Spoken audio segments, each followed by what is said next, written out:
대기업의 충격 전망이라 1년 내내 침체 온다. 와, 저는요 이게 올해 이야기가 아니라 내년의 이야기라는 게 더 놀랬고요. 또 대기업은 대한민국에 내놓으라는 10대 그룹의 말입니다. 예, 적어도 기획, 전략, 재무통의 어떤 임원들에게 설문조사를 했다는데 놀랐습니다. 그런데 그들이 말하는 것은요 사실은 굉장히 충격적입니다.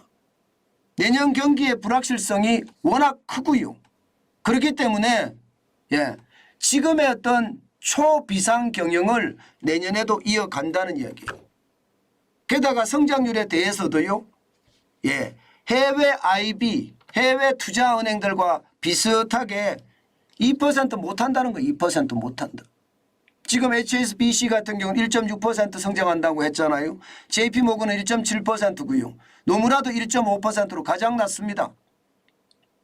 지금 대기업의 기획, 전략, 재무통들이 하나같이 말입니다. 내년의 성장률이 IB들이 이야기하는 투자은행들, 외국계 투자은행들이 이야기하는 것과 아주 동일하게 이야기하고 있습니다. 이것은 어떻게 생각하면요. 저는 굉장히 충격적으로 봅니다. 게다가 여러분 대기업의 말입니다. 이 기획이나 재무나 전략통들은요. 천재 중에 천재고요. 시장을 가장 잘 꿰뚫고 있는 사람들이에요. 이들이 말입니다. 회사에 내년 예산을 잡고 또 내년에 집중해야 될 것 아니면 털어내야 될 것을 머릿속에 잡고 말입니다. 11월에서 12월 시간이 지남에 따라서요 공고하게 만드는 사람들이거든요. 그런데 이들이 내년 한국경제 성장률을 아주 낮게 잡아가면서 거기에 대한 어떤 전략을 짠다는 것은요. 그만큼 말입니다. 우리 경제가 내년에도 굉장히 어렵다는 신호를 주고 있는 겁니다. 그 대표적인 게 이거예요. 이거 제일 먼저 내세우는 게 중국입니다. 중국 경제가 심상치 않다. 이거 회복이 심상치 않다. 내수 침체가 심화되고 수출이 계속 떨어지고 있으니 중국 경제가 좋아져야 되는데 중국 경제가 안 좋아지니까 아무래도 단기적인 타격은 받을 수밖에 없다. 이게 10대 그룹의 재무 기획통들이 이야기하는 겁니다. 게다가 두 번째는 전쟁. 우크라이나 러시아 전쟁에서부터 이스라엘 팔레스타인 전쟁까지 이 두 전쟁은 언제든 말입니다. 블랙스완을 만들어낼 수 있다 이거예요. 언제든. 뭐 충격이라는 게 순식간에 다가온다는 이야기죠.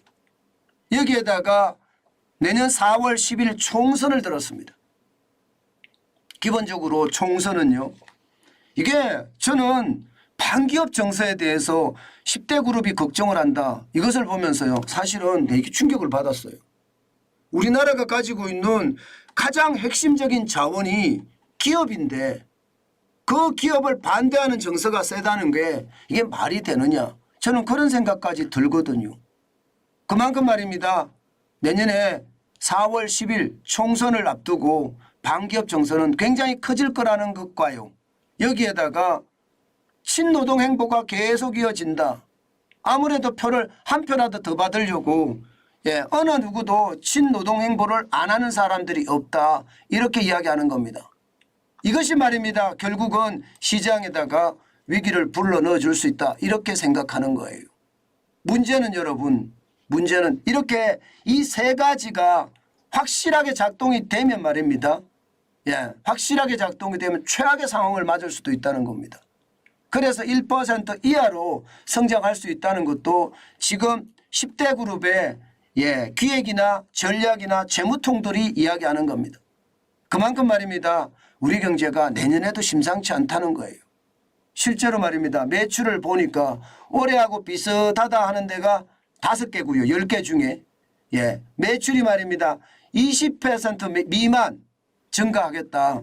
그러니까 20% 아래로 증가하겠다. 3개. 증가하겠다 그래도 3개라도 있습니다. 20% 미만 감소하겠다도 한 군데 있고요. 그러니까 올해랑 올해랑 있잖아요. 내년이 거의 비슷비슷하다 이렇게 이야기하는 겁니다. 10대 그룹은요. 그러나 영업이익은 충격적입니다. 영업이익은 매출은 올라가는데 영업이익은 망한다. 올해와 비슷하다는 4개밖에 안 되고요. 20% 이상 감소한다가 2개고요. 20% 미만 감소한다가 2개예요. 그러면 올해와 비슷하다와 줄어든다를 따지면 대부분이죠. 10개 중에 9개가 올해와 비슷하거나 떨어진다잖아요. 영업이익이. 그럴 수밖에 없습니다. 그럴 수밖에 없어요. 왜 그런가 하면 우리는 기업의 비용이 워낙 많이 올라갔습니다. 최저임금이 말도 못하게 올라간 상태고요. 여기에다가 기업의 법인세를 낮춰준 것도 아닙니다. 그렇다고 기업의 어떤 규제를 낮춰준 것도 아니고요. 그러니 기업 입장에서는 비용이 천정부지죠. 그러면 매출은 늘어나더라도요. 영업이익은 줄어들 수밖에 없는 구조. 이것은 어쩔 수 없습니다. 게다가 전 세계적으로 말입니다. 유가, 에너지번이 올라가죠. 여기다가 뭐 리튬이나 텅스텐 같은 광물 자원도 올라가고 있고요. 그렇다고 곡물 자원은 괜찮으냐? 아닙니다. 설탕 가격은 지금 폭등한 상태입니다. 사탕수수가 그만큼 많이 올랐다는 뜻이겠죠. 여기에다가 말입니다. 유지류나 유지방이나 안 오른 게 없습니다. 그러니까 기업들 입장에서는요. 비용이 올라갈 수 있는 여지만 충분히 차고 넘친다는 거예요. 그러면 여러분 기업들의 이익이 그만큼 줄어들 수밖에 없겠죠. 실제로 기업의 이익이 줄어들면 그만큼 충격이 된다. 이렇게 예상합니다.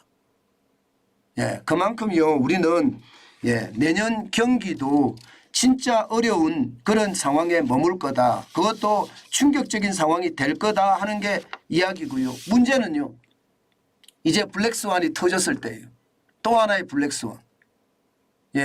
지금 가장 큰 것은요. 중국의 경기 침체입니다. 현재까지 보면 내년 중국은 굉장히 나쁠 거라고 예상을 합니다. IMF에서도 4.2% 성장한다고 했고요. OECD는 4.6%, 세계은행도 4.4%입니다. 유엔도 4.5%고요. 중국의 경제 성장률이 내년에 완전히 망가진다는 전망이 나오니까 여기가 말입니다.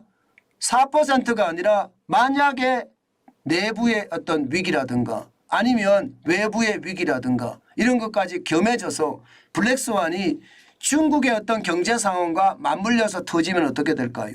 그것은요. 상상하기도 싫은 그런 위기가 올 수도 있다는 게 지금 10대 그룹의 기획 재무 전략통들이 하는 이야기입니다. 그만큼 말입니다. 지금 현재로 봐서는 지금 현재 2023년 10월 현재로 봐서는요. 지금 내년의 경제가 진퇴양난이다. 이렇게 이야기합니다. 그만큼 말입니다. 내년의 경제도 굉장히 어렵다는 이야기 진짜 많이 하고 있는 겁니다. 여러분 제가 늘 말씀을 드렸죠. 저성장의 늪이 오래 간다는 말씀을 드렸습니다. 적어도 말입니다. 작년에 이어서 말입니다. 올해 내년까지도 좀 깊으면 후년 상반기까지도 L자형의 늪이 오래 갈 거라고 제가 말씀을 드렸고요. 아마 많은 사람들이 V자 반등 내지는 U자 반등 내지는 나이키형으로 성장한다고 할 때 저는 아니야 L자형이야. 잘못하면 I자형으로도 갈 수 있어. 이렇게 제가 전망을 했잖아요. 그 전망이 현재도 맞고요. 앞으로도 맞을 거라고 생각합니다. 그만큼 말입니다. 지금 우리 경제 전체적으로 보면 말입니다. 저성장의 늪이 오랫동안 갈 겁니다.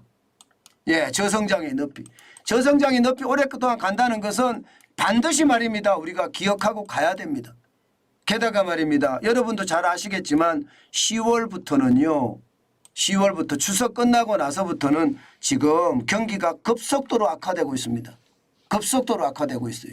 그렇게 악화되고 있는 것을 보면 야 이거 진짜 경기가 무서운데 이런 생각이 들거든요.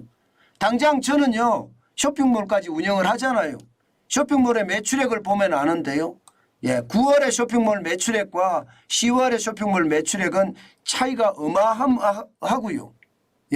지금 말입니다. 11월에 들어와서는요. 쇼핑몰의 매출이 지금 최악으로 지금 흐르고 있습니다. 그만큼 말입니다. 그만큼 지금 경제 상황이 진짜 좋지 않다는 이야기예요. 굉장히 좋지 않다는 이야기예요. 이게 저는 팬덤이라고 이야기는 할 수 있지만 그래도 쇼핑몰에서 경기 흐름을 읽을 수는 있거든요. 근데 그 경기 흐름이 결코 좋지 않다는 것, 그리고 지금 계속 나빠진다는 것 다시 한번 여러분에게 말씀을 드리고요. 우리는 늘 말씀을 드렸다시피 L자형의 저성장의 늪에 빠질 텐데 이 L자형의 저성장 늪에서 우리가 살아날 수 있는 방법이 뭔지를 항상 고민하고 고민해야 된다 하는 얘기 제가 드리고 있습니다. 대기업의 기획 전략 재무통들이 내년 경기가 나쁘다고 이야기하면요. 제가 경험치로 기자 생활할 때 경험치로 보면 실제로 또 나빴습니다. 그만큼 좋지 않았어요. 뭔가 세계 경제가 획기적으로 좋아지지 않는다면 우리 경제도 당분간 어려워질 까는 것. 일단 우리가 이해하고 시장을 둘러봤으면 좋겠습니다. 저는 다시 한번 말씀드리지만 시장 진짜 무섭다. 그 말씀 다시 한번 드리고요. 저성장의 늪이 오래 간다는 이야기도 다시 한번 강조합니다. 그만큼 말입니다. 저성장의 고물가 스태그플레이션의 위험이 커진다. 이렇게 마무리하겠습니다.